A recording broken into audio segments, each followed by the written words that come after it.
Encre d'histoire, Plume et Voix, Alban de Maigret.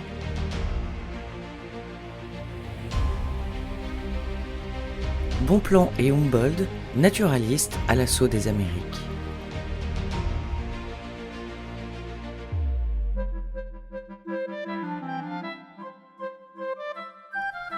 Enfant déjà, tout comme M. Blondet dans le cabinet des antiques de Balzac de 1838, que je cite, « Le bonhomme aimait passionnément l'horticulture. Il était en correspondance avec les plus célèbres amateurs. Il avait l'ambition de créer de nouvelles espèces. Il s'intéressait aux découvertes de la botanique. Il vivait enfin dans le monde des fleurs. » Cette passion précoce engage M. Gougeot à donner à son rejeton, futur médecin naturaliste rochelais, le nom de Bonpland. Vers 1790, Aimé rejoint son frère à Paris pour y achever sa médecine. Il suit en parallèle, aux côtés de François-Xavier Bichat, des cours de botanique dispensés par Jean-Baptiste de Lamarck ou Antoine Laurent de Jussieu au Muséum national d'histoire naturelle. Ces éminents professeurs sont vite émerveillés par les talents prometteurs de leurs élèves.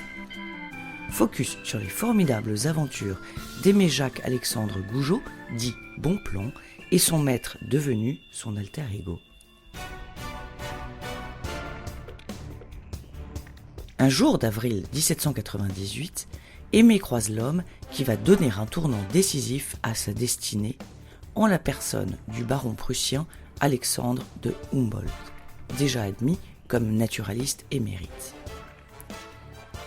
Il se trouve qu'Humboldt vient d'être accepté comme passager à titre payant de la seconde expédition autour du monde menée par Louis-Antoine de Bougainville et invite son nouvel ami à l'escorter. Vous pouvez réécouter à ce sujet l'épisode 61 d'Encre d'Histoire, Louis-Antoine de Bougainville, voyage autour du monde. La mission change de chef. C'est finalement le Rétais Nicolas Baudrin qui la conduira. Mais pour finir, Napoléon Bonaparte, en partance pour la campagne d'Égypte, fait annuler l'opération.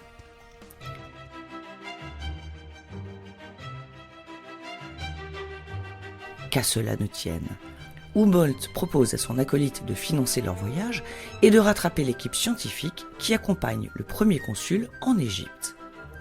Nos deux savants rejoignent Marseille, où une frégate espagnole doit les mener à Alger, première étape vers le pays des pharaons.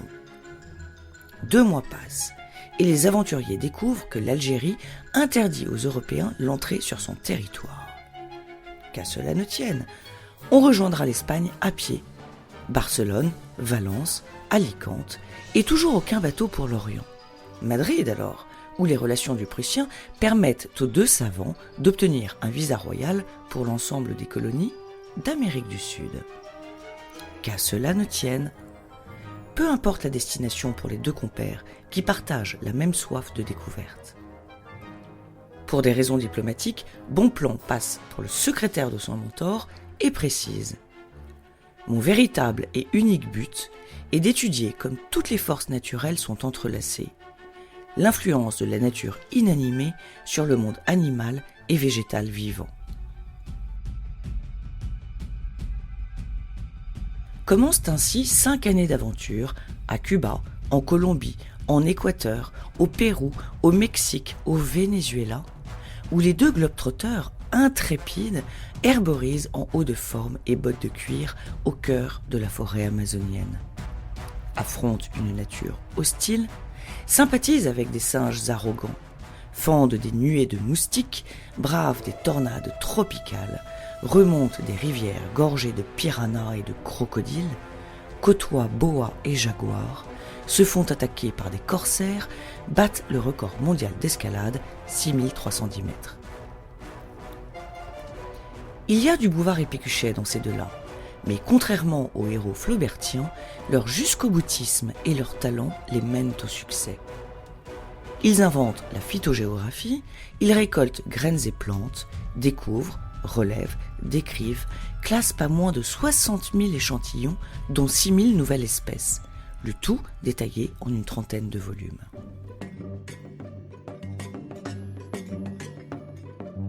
« 1804. Il est temps de rentrer pour rapporter les échantillons et achever le travail minutieux de classification. un détour par Philadelphie et Washington, une entrevue avec Thomas Jefferson qui organise le trajet du retour, et les voilà en France. Les deux amis se séparent à regret, chacun devant rédiger sa partie.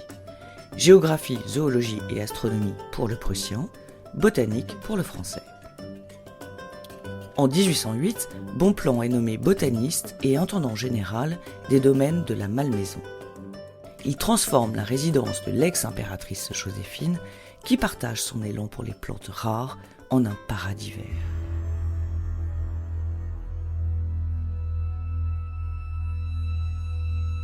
À la chute de l'Empire, Aimé, en mal d'Amérique, accepte un poste de professeur d'histoire naturelle à Buenos Aires.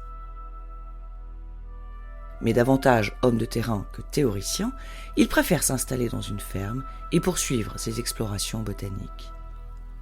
Au cours d'une expédition au Paraguay, Bonpland est pris en otage par le dictateur Gaspar de Francia, qui voit en lui un espion, et écope de 10 ans en résidence surveillée, pendant lesquelles il endosse sa casquette de médecin.